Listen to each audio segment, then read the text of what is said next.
Theme song, take one.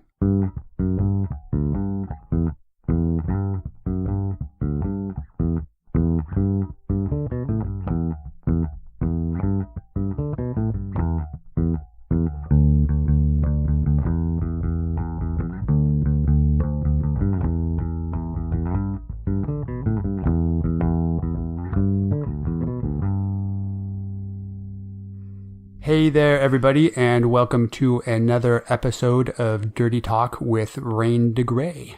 Hi, everyone. So we got an exciting thing we are looking forward to tonight. That's right. We're going to go see Eddie Izzard. Yeah.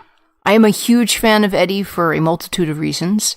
A, he is very smart, and I've always had a fetish for the intelligence. You know that. I would say that you're very much a sapiosexual. Correct. And in addition to him being funny as hell, a total smarty pants, I do have a weakness for people that are a bit fluid on the gender spectrum. And the fact, he is definitely a bit fluid. Yeah, I love the cross-dressing and the nails and the outfits, and he did that entire special in heels, which, let me tell you, is not easy to be walking and moving around in heels for as long as he was. He's willing to suffer for his craft, and I appreciate that. I could not comment on that because I've never been able to find a set of heels large enough to fit me. Perhaps I would have to go into San Francisco. I'm sure we could hook you up with some heels to fit you, and we could get that done in a couple hours, my dear. Do you want some heels? I can get you in some heels. Maybe for my next birthday. Ooh. Get me all excited. Well, the thing I like about him is that he is a hyper polyglot. Yes. And he has an incredible ability to learn almost any language. Pick up a language like, oh, I'm just going to, yep, done. And then deliver. It's not just that, though. It's hard enough to pick up a language, but to pick up the subtleties of language, to be able to do a stand-up comedy routine in that language for native speakers to actually enjoy it is something entirely different. J'ai besoin de papier toilette. When you think about it, like all of the stuff that we take for granted as English speakers, and it's like, oh yeah, sure, I'd hit that. If you were to translate that to like another, I'd hit that. What is that? Whenever you run into somebody that speaks a foreign language and they try to use common humor or concepts, or like, that's not my cup of tea, and you're like, what, you don't like tea? Are you saying you like coffee? I'm confused. Yeah. Like, it's not just knowing the language, it's knowing all the subtleties and nuances. Remember when I found that that Rap Monster, which you weren't into at all? Yeah, but he did Rap the Monster, South Korean rapper. Yeah, and he's part of like a boy group. He's like the Justin Timberlake of his, where it's true he was in a boy band and it was manufactured, but he actually has a lot of innate raw talent. And I saw a video, and what someone had done is they'd translated what he was speaking into English, but in the translation, they were actually taking the time to not just translate it to English, but all the subtleties that you wouldn't get just like South Korean to English translation. But it would be like, what does it mean? What are the idioms and what we would just take for granted? Oh yeah, you definitely have to break it down because it's so culturally specific. Yeah. That unless you were immersed and raised in that culture, you wouldn't really. You would miss a lot of it, right? But he has this insane ability to not only pick up the basics of the language, to just get all those cultural references and incorporate them into his act. I'm really looking forward to seeing him tonight, and I'm also taking you and your dad out on a date. You are. That's right. You're such a romantic. A belated Christmas present to the two of you. Mm. I'm looking forward to it because Eddie hits a lot of check boxes for me. He's smart, he's funny, and he rocks the fuck out of a dress. Oh, yeah. And you know, there's no more of an aphrodisiac than taking a woman and her septuagenarian father out on the town. I'm hoping to get some tonight. Play your cards right, and you will. Are we talking about your dad or you? Are you now disclosing a desire for my dad? I mean, I wouldn't get in your way. That would make Thanksgiving a little odd, though, wouldn't it? It would, and honestly, sorry to say, your dad's not really my type. Well, he's a dude, for one, and last I checked, men in their 70s aren't high on your boner meter. No. I usually go for the younger gents, I guess. Ooh. But I do enjoy your father. He's a nice guy, and he really likes you. It's strange that I've known him now since I was about 16. Mm-hmm. Out of any guy I've ever hung out with, my father's always liked you the best. Yeah. He told me you were a high quality one. He's quite fond of you. I guess he was right, that it just took you a few years to come around. A few. Well, if anyone were to be able to land my dad, I guess it would be you, because he genuinely likes you. He does. You got a chance. And, yeah. Your dad and I have a lot in common because we really don't like anybody else, except for you, I guess. That's true. You guys have good taste. I suppose we do. So what else is going on in your world right now? I've been really busy, actually. These podcasts have been really fun to do. The advice columns we're at almost a year now of the advice column, right? We've been at it for a while. It's really been picking up traction. I just got a whole bunch of classes booked, which I'm excited about. And 2 different events have invited me out. So later on this year, I'm going to be doing 2 fairly big events, one outside of California, so traveling is always interesting. But I'm really looking forward to the educating. I'm really looking forward to meeting more fellow perverts and spreading knowledge and education, because that's my bag. Yeah, I always think it's interesting to see you travel because you travel like a little rat. You have all your little food stuffs packed away because there's very few things that you actually like to eat. And so you'll bring most of your food along with you. Unless the place you're going to happens to have mac and cheese or grilled cheese sandwiches. Well, my belief as someone who's a bit of a survivalist is that it's always best to have a bunch of stuff on you just in case the car breaks down, the zombie apocalypse breaks out, pandemic. Nobody expects the Spanish Inquisition. Nobody expects the Spanish Inquisition, except for me. I'm prepared because I have a whole bunch of food stored in my purse, my giant-ass purse that gives me back problems because I would carry say you're not necessarily prepared for the Spanish Inquisition because you are a bit of a heretic. Ooh, yeah, I'd probably be high on their list. They wouldn't like all the nun stuff I've done. No, the nun stuff and the open sexuality, I think, would be a big no-no. I did skullfuck a porn star dressed as a schoolgirl, and I used my massive strap-on cock to shove communion wafers into her mouth hole and the Bible, pieces of the Bible, into her pussy. Yeah, I think the Grand Inquisitor might have issue with that. So close-minded. Oh, well. But great. You have lots of great events coming up. Yeah. And you're getting some great questions. I have been. A lot of people have been reaching out to me on a whole bunch of, of course, I'm all over social media. I encourage you, if you do have a question, to go to raindegrey.com and go to the contact part of my website and send me a question there. People send me questions on Twitter, on Facebook, on Instagram, and those are all valid ways to reach me, but the most effective way to shoot me a question is via my website at raindegrey.com. I think it's time to do some news bits. News bits! Yes!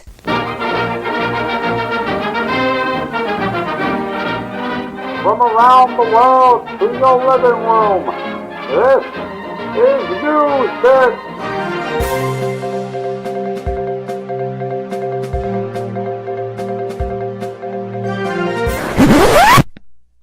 So the news item I have today is a little bit more serious than some of the stuff that I have talked about in the past, but I think it's something important that is going to be a big issue going forward. And I'm frankly surprised that there hasn't been more coverage in the news of what's going on in Cape Town, South Africa. So I know I've talked to you a little bit about the situation down there. You have. It's definitely been something that you've been focusing on lately. Yeah. Well, so for those of you that don't know about it and haven't been following the news on this, Cape Town is one of the first major world cities that is getting close to running out of water. And they have actually been establishing this day zero where they're going to be turning off the water to the taps in the city. So on a specific day, if they don't get any more rainfall, they're actually going to be turning off the taps, and then everybody will have to go to a specified water site and they can collect their ration of water for the day. So originally this day zero was planned for sometime at the end of April, but thankfully people have been taking it seriously enough that not with the news articles I was reading. They have like a 53 to 58% compliance of citizens that are maintaining their daily water quota, which means almost half the people are even with all of this, they're still going over on a daily basis. But the article I just read today, they've actually been able to push day zero back to July 9th. Originally, it was going to be the end of April, but as it's getting closer, I guess more and more people have been taking it seriously and they've been cutting down on their water usage, and so they're actually. But it's discouraging that it had to get that close to even get people's attention. Oh yeah, definitely. And I know living in California, drought has been a huge issue for us. And every time they announce a drought, nobody takes it seriously. You look and you see outside, and like people are still watering their lawns. Oh yeah. Well, especially Southern California. Oh, my God. They're stealing all our water. They are. Southern California. I've been to LA on multiple occasions, and we had such a bad drought up here that I was taking a 5-gallon Home Depot bucket and saving all of my water from heating up my shower and using it to water plants. Flush the toilet. Using it to flush the toilet, like using it to wash my hands. Yeah, I let my lawn die. Yeah, I was not washing my car. Yeah, lawn totally dead. My toilet would, you would let it mellow for a while. Oh, yeah. And you go down to LA, and it would be deep emerald green chunks of carefully maintained lawn that were so well watered that a mist was hanging over it. I'm like, this is where all my water's going. All the times I'm not flushing the toilet is my water's being shipped down to LA so that you guys can have emerald green lawns in the middle of a desert. Yeah. And it's unfortunate because so many people don't take it seriously. They hear the drought, but there's still water coming out of the tap, so it's not a big deal. But this is going to be becoming a bigger and bigger issue as time goes forward. And it's scary to think that a major city like Cape Town, if you look at pictures of Cape Town, it's a major city. There's skyscrapers. It looks like a modern metropolitan city. It's not some backwater location. Right. But they're getting to the point where the reservoirs are about 13% full, and they're going to have to shut the water off to the population if nothing changes. And one of the only ways they've actually been able to conserve enough water is by limiting the amount of water used in agriculture. So they're having to make this choice between having water to drink and having water to grow food with. So it's a terrible decision either way. And what most people don't realize is that a lot of the water we use actually goes into the food we eat. I've read estimates that about 2/3 of our water use is actually indirectly through the food that we eat. And it's kind of surprising as the amount of water that actually goes in to the foods that we eat. To growing the food. And then when we get the food, certainly in America, we're guilty of huge amounts of food waste. Oh, yeah. Well, worldwide, it's estimated that about 50% of all the food produced worldwide actually goes to waste. And well, as we run out of water, that's going to shift. Hopefully so. Do you know what the food item that requires the most water to produce is? No, pray tell. Chocolate. I know. No. Yeah. Not chocolate. I have found estimates that to produce 1 kilo of chocolate takes 24,000 liters of water. Holy shit.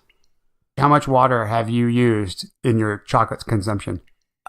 Swimming pools full. Swimming pools full of water just to have that chocolate bar. Yeah. The other one I was really surprised about was almonds. Do you know how much water it takes for one single almond? I know that almonds take a lot of water, so how much? 1 gallon of water. For a single almond. For a single almond. That's insane. And the thing is that a majority of the almonds do come from California's Central Valley, and we are in a drought, so I don't know what's going to happen to the almond industry if it continues, because they are so water dependent. My whole point on pointing all this stuff out is that this is going to be a major issue going forward. I know it's not the sexiest issue to be talking about, but I think it's an important one, and it's a worldwide issue. Correct. Look into this, follow your water usage, and reduce where you can. I remember when I watched Tank Girl, and what was the main premise of Tank Girl was the water wars. Oh, yeah. I mean, Mad Max, it's like we've run out of water, and it's not like we haven't seen this coming for decades. Well, one of the things I found was interesting is that movie that came out a year or so ago, The Big Short, at the very end of it, Michael Burry, the guy that noticed the huge financial crash in the market, at the very end, they had a one line saying that his main focus for investing now is water. It's going to be a major issue more and more going forward in the next decade, I would say. Oh, yeah. Without a doubt, we're putting way more humans on the planet at the same time that our resources are shrinking. Yeah. That, it's gonna be, there's an ancient Chinese curse, may you live in interesting times. And boy, do we live in interesting times. Yeah, we do. So that is my moment of sincerity, and let's get back to the sexy times, shall we? Yay, sexy time!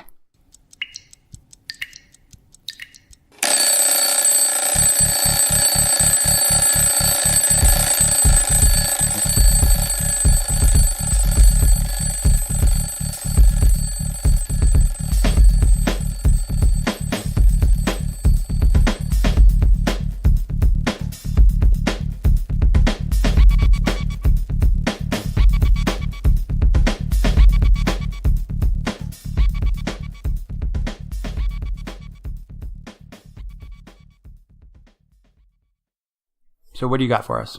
My topic is a little bit more focused on sexuality and less that we're all doomed and running out of water.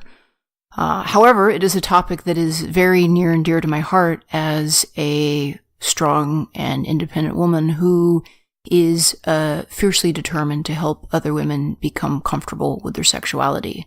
So one of the stigmas that women that are comfortable with their sexuality have to struggle under is the societal concept that if you are a woman who's comfortable and confident with her sexuality, it must make you a giant diseased slut bag. Our society is not comfortable with women being comfortable with their sexuality. And what I'm very excited about, because this has scientific proof for what I've always believed in, a recent study that came out from the Vanderbilt University, which is actually a very thorough study that took place over several years at 22 different colleges with a really large data pool, proved, which I knew all along, that young women who value their own desires as much as their partners are less likely to engage in unwanted sexual activity. So the concept that women that are comfortable with their sexuality is like, oh, well, they're giant slut bags. It's actually been proven that is the exact opposite. Is that the less comfortable a woman is with her sexuality, the more she views sex as something she does to please a man, and that her own desires do not count as much as her partner's desires. They have lowered ability to discuss condom usage, increased risk of sexual victimization, and negative mental well-being. So parents, if you're uncomfortable talking about sexy time with your children, with your daughters, and are just hoping that you keep them innocent and pure, everything will be fine, you're actually doing them a vast disservice. The more that you stress with your children, with your female children, that being confident and comfortable with your sexual desires is a positive thing, the greater mental well-being they have, the easier it is for them to be able to engage in safe sex, and the lower risk they have of sexual victimization. Those are all really important things I think that parents should care about. Oh, definitely. I mean, I think it's a good thing to teach confidence in your children in general. More confident, more well-rounded people do better in life. All across the board. Unfortunately, things like sex crimes, a lot of times doesn't actually have to do with the sexual act itself. It has to do with a feeling of inadequacy, wanting to dominate, things like that. And you can tell people when they're walking down the street, by their body language, how confident and how secure they are. And if I'm not saying it's foolproof way to avoid getting harassed, because I know you've been harassed on numerous occasions and you actually present yourself as very strong and confident. But think about how much more harassment I would have experienced if I had not been as strong and confident as I am. Definitely. Yeah. Right. But people that engage in those sort of things will avoid somebody that looks like they would fight back. Right. And would defend themselves. Right. They're looking for the low-hanging fruit. Right. I am definitely not low-hanging fruit. Yeah. So the more you can teach your kids to own their awesome, the better it is. And I think that women should own their sexuality and not be ashamed of it. And that for so long, for some reason, our society has told women and people in general that sexual pleasure is something to be ashamed of. And scientific studies have proven that that is the exact opposite. And the more confident and comfortable you are with your sexuality, the more well-rounded of a person you are, the happier you are. Yeah. Like, being comfortable with your sexuality makes you a happier person. And isn't that what we want to be, is to be happy? Like, here is a tool that will make you happier. I think that's what everybody is ultimately striving for, because we are all stuck on this floating rock through the vast empty void of space, looking for our small islands of pleasure, wading through oceans of shit. That is a true fact, my friend. Sounds like you've attended one of my classes. Is that a direct quote? That is a direct. I understand that some people might come to my classes and be like, an ocean of shit? That's, but yes, that is a direct quote from one of my classes. We are battling an ocean of feces, and we are looking for those small islands of magic and pleasure to be found amongst the ocean of feces. And for me, confidence, communication, sexuality, and owning your awesome are those islands of magic. Yeah. So own it. It'll make you a better person, and you will hopefully enjoy your sex life even more. That's a fact.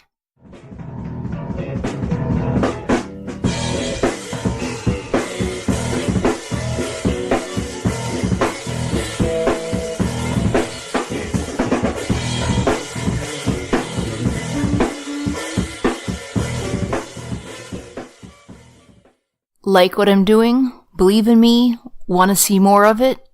This is just a quick reminder that the best way to do that is to become a Patreon supporter. Artists like me that are trying to create content for people to enjoy cannot do it without the support of believers like you. If you believe in me, please go to Patreon for Rain to Gray and become a Patreon supporter. Not only will you get a whole bunch of cool rewards and personalized thank you packages, but you're voting with your dollar and allowing me to keep doing the things I'm passionate about. So while we do like to have listeners call in and ask questions, today we actually elected to do a specific topic that you and me have been talking about and focusing a lot. It's been something that's been on our minds. And I know we talked about it a couple episodes back with children entering puberty earlier on, and the need to educate them sexually at an earlier age. And it's a difficult topic. Myself as a parent with a young daughter, things come up, and it's interesting to talk about those. It's tricky. I mean, no parent really wants to discuss sexuality with their children. I mean, the odds are high that your child's going to end up having sex. And we were born in America, so we have an American view of it.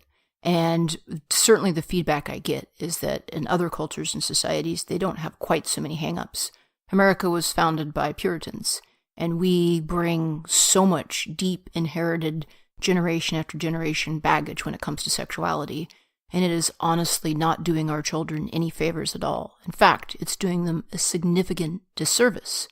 We are not able to quite track why, and there's some theories, but our children are entering puberty at an earlier and earlier age. We are so uncomfortable with sexuality that we are not discussing sexuality with our children. We're holding back on sex ed. And where are children going to get information about sex? Yeah. Well, lo and behold, guess what? They have the internet. So we love the questions that have been coming in, but we did decide that we wanted to focus on this topic today. If you do want to call in and give a question for a future episode, please do. What's that number? The number to call in is 614-733-4739. Again, that is 614-733-4739, also known as 614-R-DeGray. So the way that this topic has been kind of coming to our attention is we keep seeing it places. I know Radiolab. Big shout out. We love Radiolab. Hi, Radiolab. Big shout out. If there's any other podcasts you want to listen to besides ours. Because ours is awesome, but yes. Radiolab is also pretty awesome. Oh, wait, you're listening? Okay. All right. Okay. All right. Actually, go listen to Radiolab first and then listen to our podcast. I can't say enough good things. And I finally became a supporter because I believe in what they're doing so much. They are currently asking for stories from people about how they learned about sex and reproduction and their sex ed, the talks they had with their parents. there was also an article I came across in the New York Times about how in Boston they have a porn literacy class for teenagers. And the full title of the class is The Truth About Pornography, a pornography literacy curriculum for high school students designed to reduce sexual and dating violence. So it's great that they're putting this out there for the kids in Boston, and it's actually being paid for by the city's public health agency. And so we just thought it would be an interesting topic because more and more kids are getting their sex ed from porn. Yeah. Their parents aren't comfortable talking about it. Schools don't want to talk about it. Everyone's up in arms. Well, in some states, there's actually, I think, laws against teaching sex ed in school. Mm-hmm. And those states that have those laws have the highest rates of teen pregnancy and STIs. Yeah, well, no doubt, because where else are you going to find this information? You can find it online, but the thing that comes up most when you Google sex, you're going to find porn. Mm-hmm. And kids don't realize that a lot of the stuff that they're seeing in the porn is not realistic. Those people are actors. They're actors doing stunts with careful lighting. It's been choreographed. Everything's been negotiated. All the awkward stuff is edited out. Like, you're looking at unrealistic. It's like if you were to think that you could know anything about gun violence by watching a Hollywood movie. Yeah. Every hero gets shot in the shoulder. The bullet grazes him a little bit. It's a slight wound. And within 20 minutes, he's better. Yeah, and nobody goes out after watching a Die Hard film thinking that they're going to do that or that's expected of them. But unfortunately, people go out after watching a porn and they think that they are going to have to maintain rock hard wood for extended periods of time. Doing 5 hours of being able to do a chin-up on a dick hard enough that it can batter down a door. Yeah, and doing crazy acrobatic positions that most people aren't going to attempt ever. And a lot of the angles that they use in porn, they have to use those angles in order to get the camera in there because you got a guy that's 2 inches away from your junk and they want to get the best possible shot. So the angles they're using are only there to be able to get a camera up inside. Right. It's completely unrealistic for day to day. Yeah. And if that's your template for how you think sexuality is going to be, you're fucked, my friend. It is unrealistic, and it causes pressure. It makes both boys and girls feel discouraged. They can't hold up to these sexual stunt people, and then they go home to their own houses and try and do it, and they're like, wait, but this isn't, what? Yeah, and also a majority of the porn that's out there is fairly derogatory towards the women in it. Yes, which is interesting that you would bring that up, because even though things are changing and more women are getting comfortable with their sexuality, the main consumer of porn is still men. Yep, young men. And consumers vote with their dollar. So what does it say about our culture and society that the porn that the consumers want to watch and are voting with their dollar to see is stuff that's derogatory towards women? Yeah. I mean, some people would say that the stuff that you partook in might be derogatory, but I would say that's more empowering. You were going through a journey, you were getting tied up, and you were getting beaten. So what do you think that young men that would come across that might take away?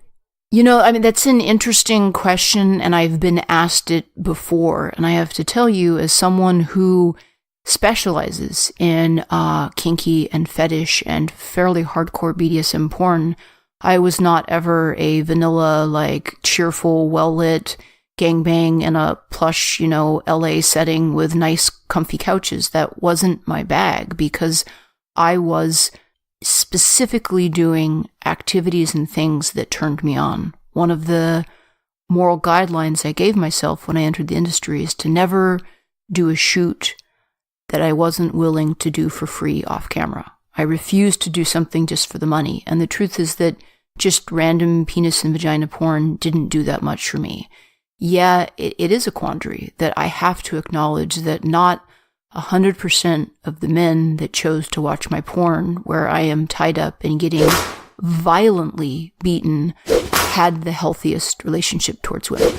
And I'll let you know, as a strong and fierce feminist, I always did struggle with that. I did.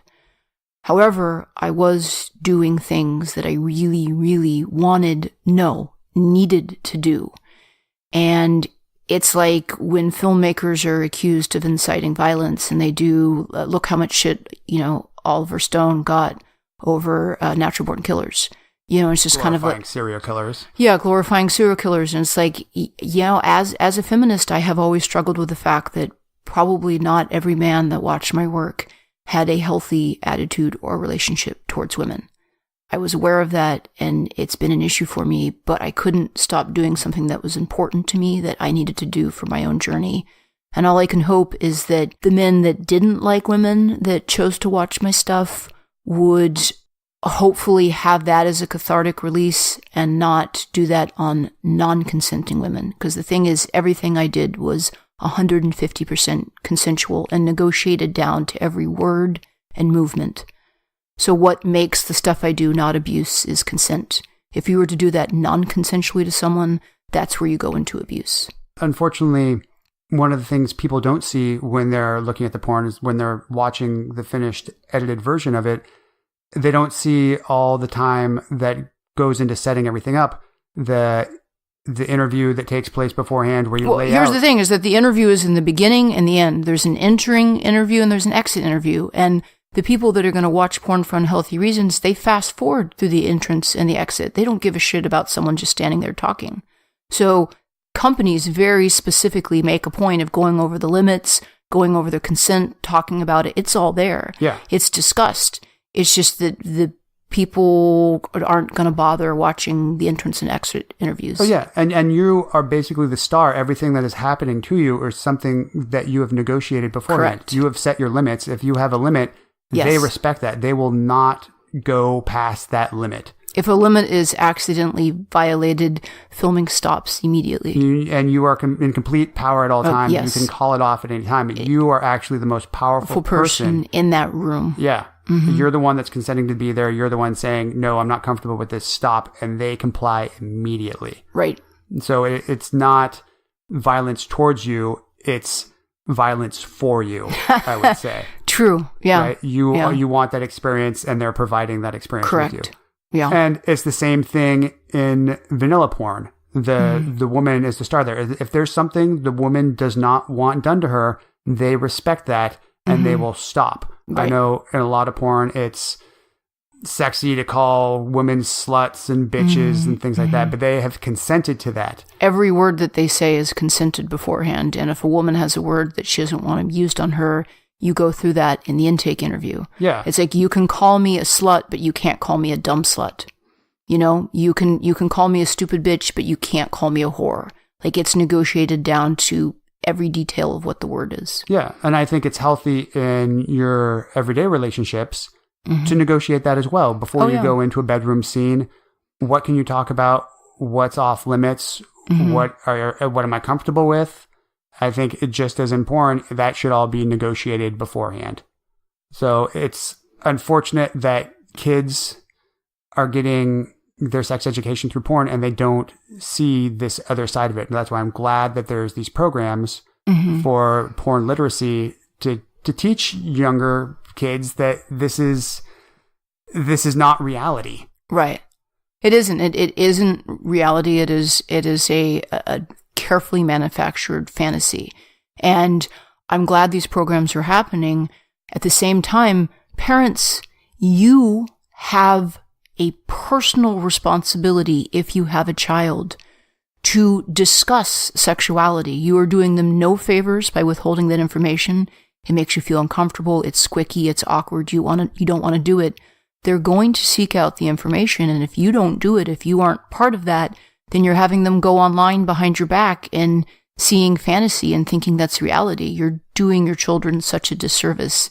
If there was one wish that I could possibly have, other than ending all of this horrifying school violence that we're having, is that America could get the fuck over its Puritan background and stop being so hung up about sex. As a parent, I know it's uncomfortable. I had a situation that happened just the other day. You were in the car with me, with my daughter, and we were driving down the freeway, and there was a billboard. Huge billboard that said, paying for sex with a child is child abuse. And of course, my daughter saw this and automatically asked, like, Dada? why would anybody adopt a child just to have sex with them?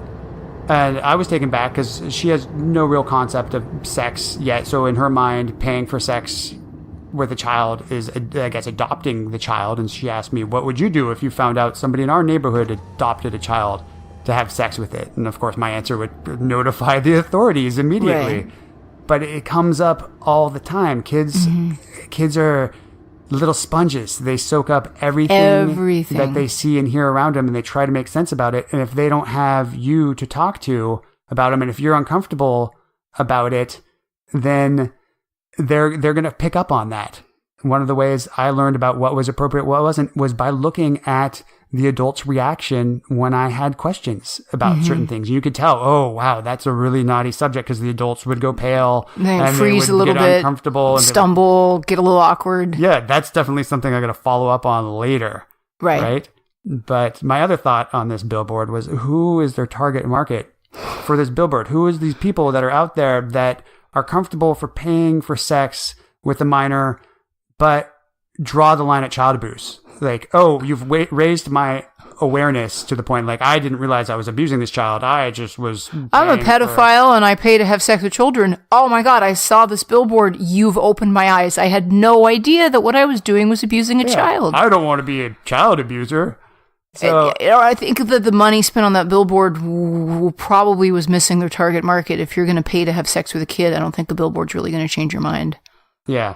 So our point is, get more comfortable with your sexuality. As we've talked about earlier on in this episode, it leads to a better sex life. Also, get more comfortable about talking to your kids about their sexuality, because it's crucial. It'll only help them, and they won't have to go online and try and sort through all the stuff on Pornhub to figure out what adult relationships are all about.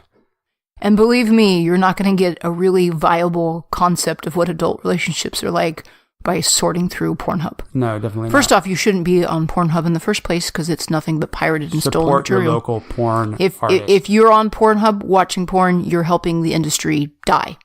The industry is having a huge issue with piracy because everyone wants entertainment and no one wants to pay for it. So by all means, keep surfing for free stolen porn on Pornhub and watch the porn industry vanish. I think that could be an entirely different episode. That is an entirely different episode, and it's one I feel very strongly about, having spent as many years as I have in this industry and seeing how much piracy is affecting it. New topic. Yes. Next episode, piracy. But I doubt all these teenage boys are out there ethically paying for all the porn they are consuming to learn about what sex is. There are a multitude of issues here, yeah. Yeah, so we thought it would be interesting. Coming up in the next segment, we are actually going to be talking about how we learned about sexuality when we were kids and the things that influenced us growing up. Because sometimes our parents talk to us, sometimes we just got it from the media ourselves.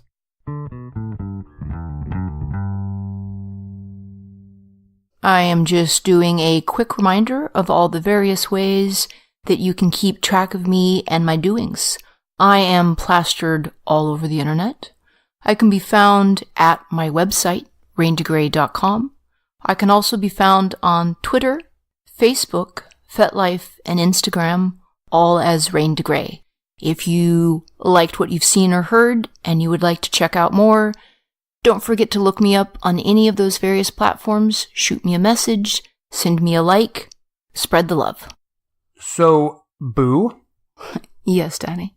What were your earliest memories about learning about sexuality, and how did you find your way into being a sexual person? Well, I think that probably a benefit that I had is that I was certainly raised by parents that gave two shits about societal norms and were very comfortable with having open and honest discussions. And by the age of 5, my mother had gone to some toy trade show, and she had found a manufacturer that was doing sexually, atomically correct boy and girl dolls. So for most kids, like, parents are so hung up about sex. What's the first thing that kids do when they get a doll? They pull the pants down, they lift up the dress, they check out the underwear. Come on, like, that's what kids do. And for by far and away, most of these toys, both boys and girls, the dolls have a very smooth, polished, non-threatening crotch. My mother's like, that's not going to do my kids any favors whatsoever. And she got atomically correct dolls so that we could discuss what's the difference between a boy and a girl. Like, what's going on down there? It's not just a smooth piece of plastic. I was raised by hippies, and there was certainly a lot of nudity that I saw. My parents were comfortable being nude, not inappropriate, but it wasn't like the body was something to be ashamed of. So by 5, I had a working idea of what sex looked like. There was always a copy of Our Bodies, Ourselves around. I certainly did a lot of reading and research on my own. I was always really into reading. I grew up with no television, and there wasn't internet around when I was a kid. So I did a lot of reading, fostered by the fact that there were comfortable discussions of sexuality and what that entailed in my household without any baggage of sex being shameful or sinful or something not to be discussed. I was always into sex. I'm a very sexual person. By 14, I had my first vibrator. You stumble across porn stashes and you would find magazines. And I remember, I have no idea, I think it was my father was doing a remodel on a house and the guy had moved out. And when he'd moved out, he'd had a huge porn collection. My dad's like, well, we're going to have to like carry this all down to the trash. And my dad was attempting to do most of the carrying of the magazines, but I certainly saw a cover of a magazine or two, and at 14 I zeroed in on it. I'm like, oh, that I want some of those. And waited till my dad's back was turned, had my backpack, shuffled some of the magazines into my backpack, the ones that looked the most interesting, saw all the ads in the back, and saw that you could order a massage device. So at 14, I mail ordered away for my first vibrator that I'd found in the back of an abandoned porn magazine. And it was this horrible red piece of plastic. I've since upgraded. I know a lot more about vibrators now. But it was ostensibly supposed to be used for your back? My back, yeah. You don't think would have been a very effective back massager, but that's what they were selling it as. But I'm 14 and I'm looking at that and I'm like, I know how that works. And scraped together my money. I certainly didn't have a checking account. I'm 14. I just sent cash in an envelope to some place in New Jersey, and they sent me back this little red pocket-sized vibrator that I then started using to have a lot of orgasms because I like feeling good. Well, I know mail order, I guess, was a large part of your sexuality for a long time. Yeah. You ordered some Tijuana Bibles. I did. The mail as well? Not Tijuana Bibles. I ordered a erotic graphic art, dirty comics. Yeah, that also happened when I was 14. I mean, being raised off the grid by parents that had dropped out of the system, mail order was the best that I could do. And I remember finding a pamphlet. I have no idea how I got it. And it was, hey, send away for 3 free graphic art comics, and after that, if you like it, you can keep purchasing. And I randomly selected 3, and at 14 is when I first discovered my fascination of a female presenting person that happened to have a dick. Because I was like, wow, that's very versatile. You can do a lot as a woman that has the bonus of having a dick. I was fascinated by that. First came across that when I was 14. And look at me now. And now you're trying to fulfill that fantasy. Oh, yeah. With your strap-on work. Oh, yeah. Without a doubt. I am living proof. If I had checked off another box in that catalog that offered you 3 free magazines, if something else had been sent to me, who knows where my sexuality would end up. But children's sexuality is very malleable. I am a big fan of Robert Crumb. And one of my favorite anecdotes from Crumb was an interviewer asking him about why he always draws thick-thighed women wearing knee-high boots. And his explanation was it was winter and his aunt was visiting his mother, and she'd put her winter boots in the closet, and he was 5 years old, hiding in the closet, playing with the boots, riding them like a hobby horse, pretending it was a horse, and he got his first boner at 5, basically dry humping his aunt's boots. And the connection was made in his malleable 5-year-old brain. Knee-high boots, sexuality. He's had that for his entire life. So who knows if I had ordered something else, that when I ordered for that dirty comic, I had no idea that the surprise reveal is that one of the three people in it is a woman who's a pre-op transsexual. So you just think that happenstance made it that you received that comic and that led your life down this other path where you're completely interested in TSs and that got you interested in strap-on play? I do. Now, I don't have any scientific proof one way or the other, but I do believe that children's brains are so soft and malleable that the thing that makes the connection. I once had a man contact me, and his fetish was moccasins. And any porn he watched, he'd be like, but why aren't the women in moccasins?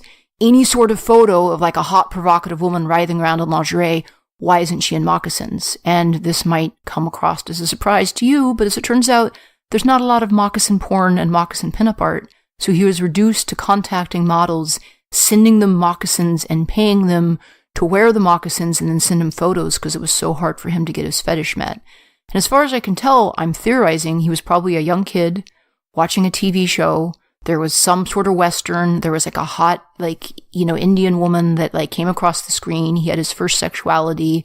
And there happened to be like a close-up shot of her wearing moccasins, and that's what imprinted in his brain. Who knows? Would I have been as interested in strap-on play if I hadn't checked that box? I don't know, but maybe, probably not. Do you remember the first time you saw video pornography? Oh, you're probably going to have a hard time believing this, but I really didn't watch a huge amount of porn before I got into it. I'm practically Amish. I'm not very technically inclined. I grew up with no TV. I haven't watched a lot of movies until, I found the joys of tablets. I didn't really hang out on the internet. I didn't really watch porn. I just got into porn because it was a journey I was really curious about, but I was doing it as a fetish thing and as a personal experience. So, yeah, there weren't any porn at my parents' house. There wasn't any porn with anyone I knew. We didn't have any television. When I got older and lived on my own, I think I would see a DVD case so I could see the outside of what a porn looked like. But I don't think before I became kinky, I ever sat down and watched a porn. So even when you were a teenager, you never watched? I had no access. No. No. Yeah, my actual porn viewing before I started making porn was incredibly limited to non-existent. As a teenager, I had no access to porn because I wasn't allowed TV or VCR or movies or any friends that had television. That was all banned. So that's how I first discovered sexuality in my journey. How did you discover it when you were a kid? I guess I've always been a fairly sexual person as well. I've always had a pretty high sex drive and curiosity about the issue. One of the earliest memories I have around it was from second grade.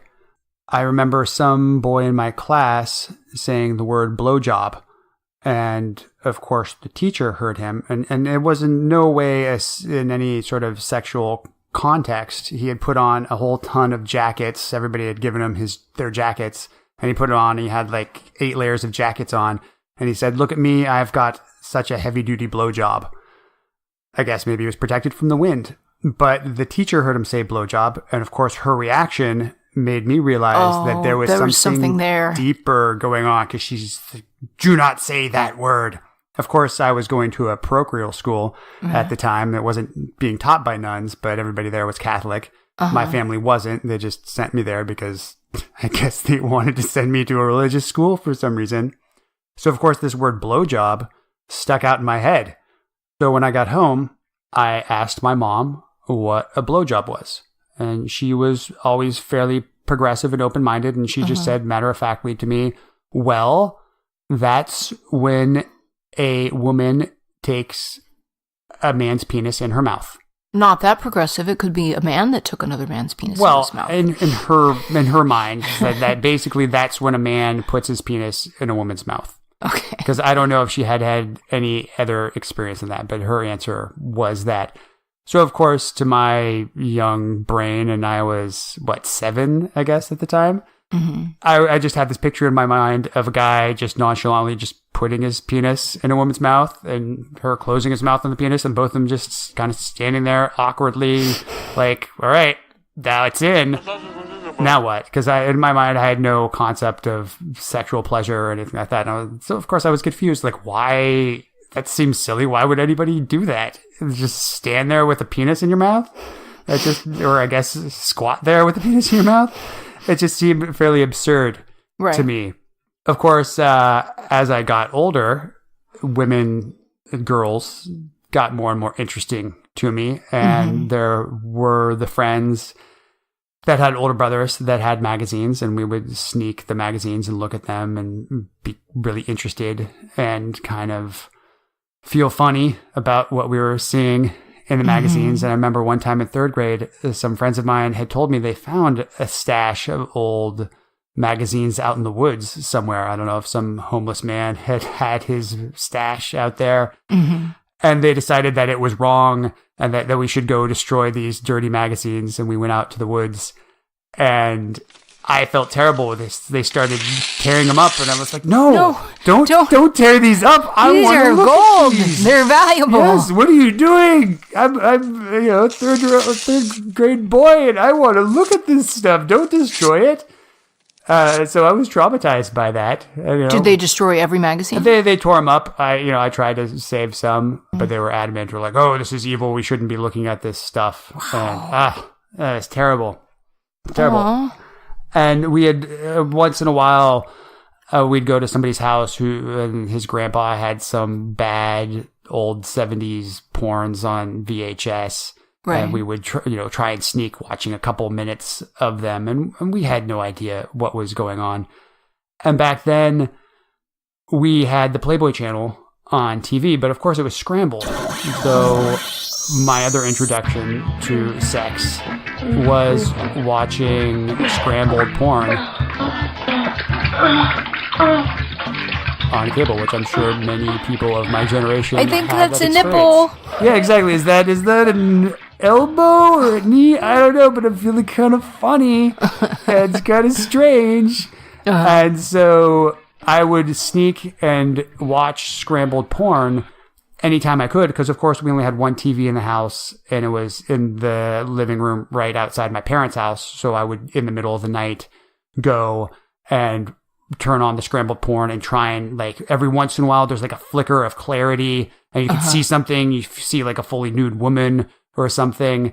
But of course I'd have to have the sound off, be extremely quiet, and terrified the whole time that my parents might wake up and come out and see me doing this. So you'd wait till everyone in the house is asleep, and then you'd sneak into the living room, which is right next to the parents' door, have the sound off, crouch down, and try and see some sort of nudity through scrambled. Oh, yeah. And I didn't know anything about masturbation or sex or anything. I just knew. There was just a root part of myself that knew I wanted to see this and that this was exciting. Right. And then this magic day happened where a neighbor of mine showed me how to trick the cable box. Because back then they had these analog cable boxes, and he showed me this trick where you could press 4 buttons and it would turn the box off, and then you punch in the channel number that you want to see, and when it comes back on, the channel is clear. And it was this moment where suddenly I had all the softcore erotica I could ever want. And so, of course, this is not the hardcore, shiza stuff that kids can see online these days. This was, mid-80s Playboy channel softcore porn, but I loved it.